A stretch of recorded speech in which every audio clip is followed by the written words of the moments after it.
Hey, it's Pastor Dan with another Proverbs Practical. Thank you for watching. Today's proverb looks at 4 examples of confidence. We're in Proverbs chapter 30, verses 29 through 31. Proverbs 30, 29 through 31 say, "There be 3 things which go well, yea, 4 are comely in going. A lion which is strongest among beasts, and turns not away for any. A grayhound, a he-goat also, and a king against whom there is no rising up." Proverbs 30 gives a bunch of proverbs that feature the number 4. Some are negative, some are positive. This set of 4 builds by comparing the first 3 items in its list to illuminate the 4th. It speaks of 4 things that go well or are comely in going. That is, they are stately, confident, admirable in their procession. The first is the lion. Have you ever watched a lion in the prime of its strength walk? There is a relaxed power, an absolute confidence.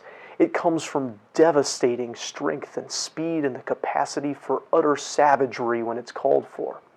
While it's true that a hippopotamus or an elephant might be stronger than a lion, they weren't native to Palestine, and so they weren't especially relevant to this proverb.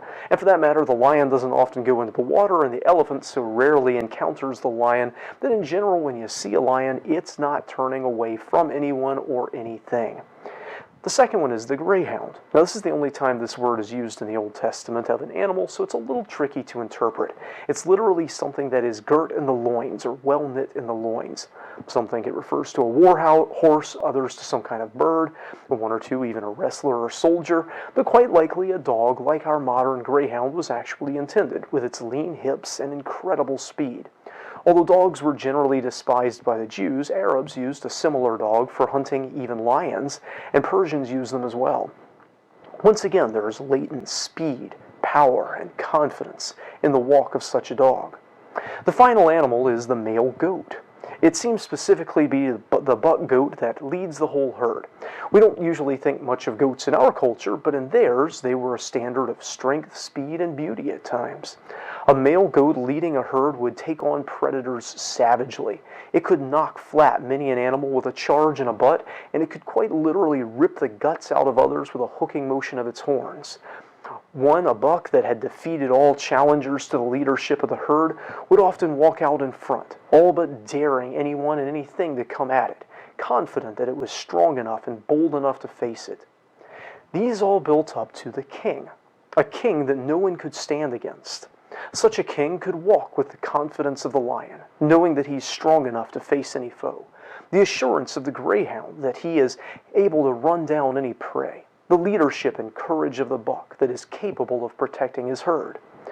One hopes that it's not arrogance. That is unwise. The next proverb will address that, because there are many who are inclined to bravado and show that comes from pride and insecurity. But there's a confidence that comes from true strength, from having been tested and prevailed.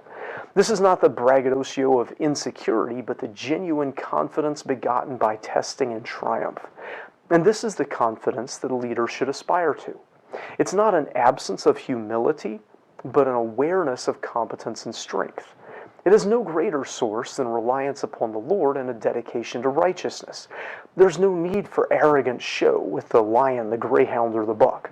As an instructor at a Civil Air Patrol camp that I went to recently liked to say, a lion doesn't have to tell anyone else he's a lion. They don't do a whole lot of posturing and bragging. This is not the peacock.